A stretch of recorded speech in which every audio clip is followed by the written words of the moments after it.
Fala galera do canal, sejam muito bem-vindos a mais um vídeo e vamos lá. Já deixa aquela sua ajuda aí pra gente no canal. Assisti um vídeo hoje completo, né, mas bem informativo, onde conta a história da escalada e da potencialização de avanços de uma organização internacional,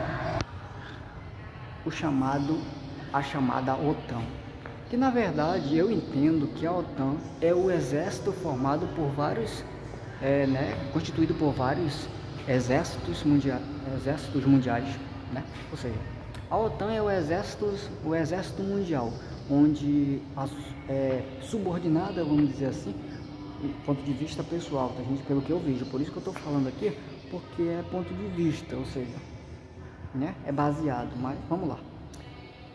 Existe a ONU e a OTAN.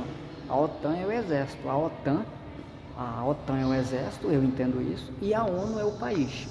Ou seja, a organização, né, uma organização mundial que tem o seu próprio exército, que foi crescendo até chegar agora. O que acontece? Chegamos então no final, né, nesse ponto de flexão, que foi a invasão da Rússia à Ucrânia. E o que isso significa? Significa que, até onde a gente sabia, a Ucrânia, né, como país e não como nação, vamos dizer assim, ela estava sendo um país atacado, visivelmente vulnerável. Só que em um período desse tempo aí, desse conflito, a gente recebeu a informação de que tinha alguém por detrás disso, causando isso tudo.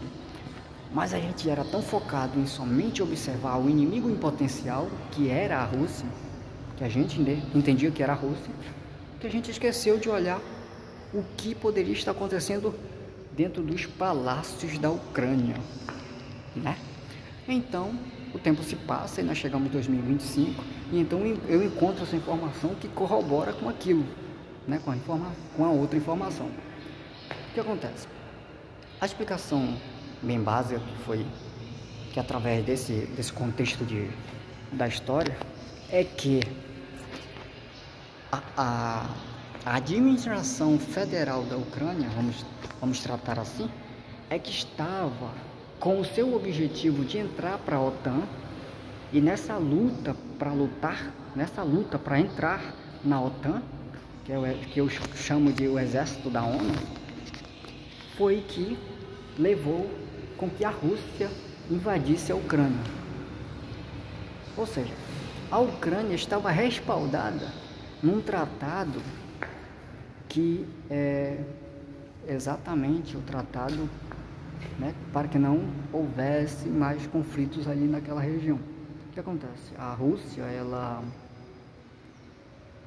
nesse tratado,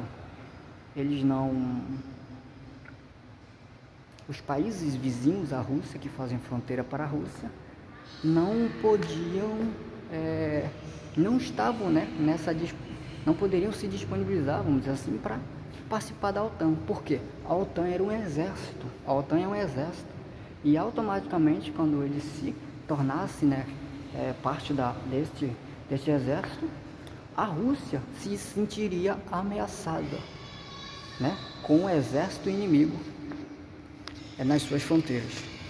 A independência desses países da fronteira com a Rússia fez com que eles quisessem e almejassem se tornar, vamos dizer, participantes da OTAN.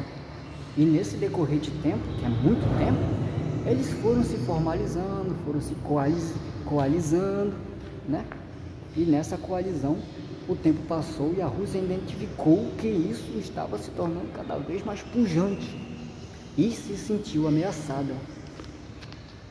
E por isso resolveu, né, decidir isso na base, né, do jeito mais doloroso possível. E o que a gente não sabia, né, era que, né, o presidente da Ucrânia estaria envolvido nessa ideia. com o objetivo de deixar o país mais forte, potente e rico, ele acabou se metendo os pés pelas mãos. E aí, na última reunião que ele teve com o presidente dos Estados Unidos, explodiu toda a informação. Mas o que acontece? A minha questão é a seguinte, gente. A minha questão é: nós tínhamos a Rússia como um inimigo em potencial. Apesar de ser um grande potência econômica para todos os países, ela é um inimigo potencial por causa do flerte que eles são, do flerte que acontece entre socialismo e comunismo, que é o governo da Rússia. Ou seja, os aliados da Rússia continuam sendo inimigos do capitalismo, não é? E a gente tem que raciocinar melhor, porque apesar de ser favorável ao capitalismo, o que aconteceu agora, nessa reunião do Trump e toda essa informação que vem, ajuda o capitalismo a mostrar que tem algo por detrás, e a Rússia passa a ser já de certa forma potencialmente aliado. Não podemos menosprezar o conhecimento, assim como muitas das vezes. E é por isso que eu vim fazer esse vídeo aqui, porque há uma questão. O inimigo, vamos dizer assim, o grande adversário do capitalismo em todo esse tempo é a Rússia. Inimigo não, vamos dizer assim, o grande oponente que pode ser um potencial inimigo é a Rússia e a China, São os países que podem fazer, são os países que do outro lado do capitalismo, o contrário do capitalismo, eles são muito eles têm muito potencial bélico, têm muito potencial econômico, e eles têm grande influência em suas regiões. Ou seja, eles continuam sendo do capitalismo um grande oponente. É por isso que devemos olhar por esses acontecimentos agora nos Estados Unidos, que foi todos os nomes sobre esse acontecimento, essa revelação de quem é o presidente da Ucrânia, que é o atual.